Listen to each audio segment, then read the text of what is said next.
오늘 묵상할 본문은 역대하 25장 14절에서 28절까지입니다. 아마샤는 에돔의 대승을 거두고 돌아오면서 어처구니 없게도 그들의 우상들을 가져와서 절하며 섬기기 시작하였다. 자기 백성 하나 지키지 못하는 그런 우상을 섬기는 참으로 어리석은 모습이 아닐 수 없다. 이에 하나님이 한 선지자를 보내어 그의 어리석음과 패역함을 지적했다. 하지만 왕은 선지자의 말을 조금도 들으려 하지 않았다. 듣는 것은 고사하고 죽고 싶지 않으면 입을 다물라고 협박까지 했다. 이후 아마샤는 북이스라엘 요아스에게 선전포고를 하였다. 이스라엘 왕 요아스는 아마샤의 교만을 비유를 들어 지적하면서 경고했다. 에돔을 쳐서 이겼다고 우쭐해져서 경거망동하게 되면 화를 자초하게 된다는 것이었다.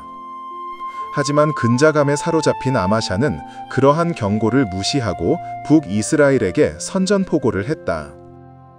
이에 대해 성경은 이렇게 발치고 있다. 하나님께서 그들을 그 원수의 손에 넘겨주려 하셨기 때문이다. 이는 하나님이 아마샤의 마음을 강력하게 만드신 결과였다. 아마샤는 요아스가 죽은 이후에도 15년을 더 살았다.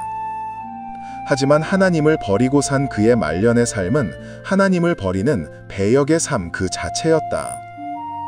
이 기간 동안 유다의 국력은 급속히 쇠락해졌고 내부에서는 반란까지 일어나 결국 반란군에 의하여 죽임을 당하고 말았다. 무엇이 이렇게 아마샤의 인생을 무너뜨린 것일까? 그건 근자감이었다. 하나님의 말씀에 귀를 닫고 하나님을 버리고 살면서도 근거 없는 자신감으로 충만한 때문이었다. 사실 에돔을 쳐서 이길 수 있었던 것은 자신의 능력 때문이 아니었다. 하나님의 은혜의 결과였다. 하지만 승리에 도취된 아마샤는 그만 교만이라고 하는 중병에 걸리고 만다. 이게 화근이었다. 교만은 신앙과 언제나 밀접한 연관을 가지고 있다. 교만은 하나님과의 관계 맺음에서 실패한 인생의 전형적인 열매이다. 그러므로 교만은 패망의 선봉이고 거만한 마음은 넘어짐의 앞잡이이다. 이걸 모르는 사람이 과연 있을까? 그럼에도 수많은 이들이 교만으로 인하여 패망하고 넘어지곤 한다. 태생적으로 교만은 죄악된 인간의 본성이다. 마음이 교만해지자 하나님을 잊고 우상을 가져다 섬기기 시작했다. 그것도 에돔을 지켜주지도 못한 신을 가져다가 섬기는 어리석음의 극치를 보였다. 마음이 교만해지니까 선지자의 지적과 충고에 완전히 귀를 닫았다. 마음이 교만해지니까 북이스라엘 정도는 아주 가볍게 이길 것이라고 기고망장해지기까지 했다. 이러한 교만에 대해 성경은 경고하고 있다. 마음이 교만한 모든 사람을 여호와께서 혐오하시니 서로 손을 잡을지라도 벌을 면치 못할 것이다. 하나님이 교만한 자를 결코 좌시하지 않으신다는 말이다. 결국 아마샤는 이스라엘과의 전쟁에서 대패를 당하고 말았다. 예루살렘 성벽의 일부도 허물어지고 말았다. 또한 성전과 왕궁의 온갖 은금 보석들은 다 빼앗기고 수많은 이들은 포로로 잡혀가는 수모를 당하고 말았다. 이후 그의 세력은 크게 약화되었고 많은 음모로 인하여 불안에 떠는 삶을 살아야만 했다. 결국은 반란으로 인하여 비참하게 최후를 마감하고 말았다. 이게 교만의 결과이다. 교만이 무엇인가?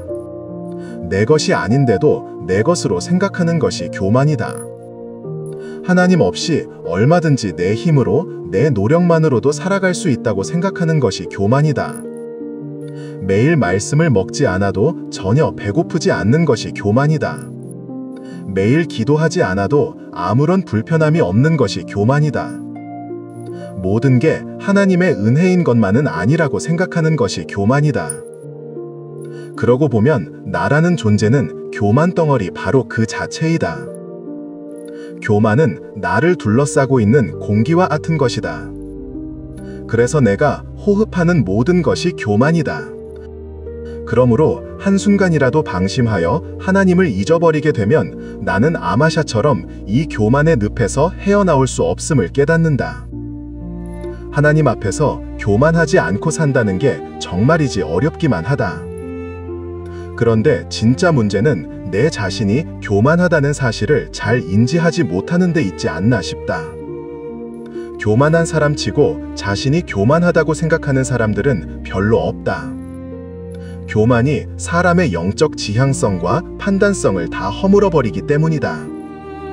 그래서 교만하면 불나방처럼 자신이 죽는 줄도 모르고 죄의 불 속으로 뛰어들게 된다. 그러므로 주님, 저의 영혼을 갉아먹고 종국에는 저로 하여금 자멸하게 만드는 이 교만에 오염되지 않고 살아갈 수 있게 하여 주옵소서. 제 속에 남아있는 교만의 편린들을 속속들이 찾아내어 주시고 모두 제거하여 주옵소서. 성령의 도우심으로 오늘도 제 마음을 잘 지켜나가는 하루가 되게 하옵소서. 모든 지킬 만한 것 중에 더욱 내 마음을 지키라. 생명의 근원이 이에서 남이니라. 그저 아멘이고 또 아멘입니다, 주님.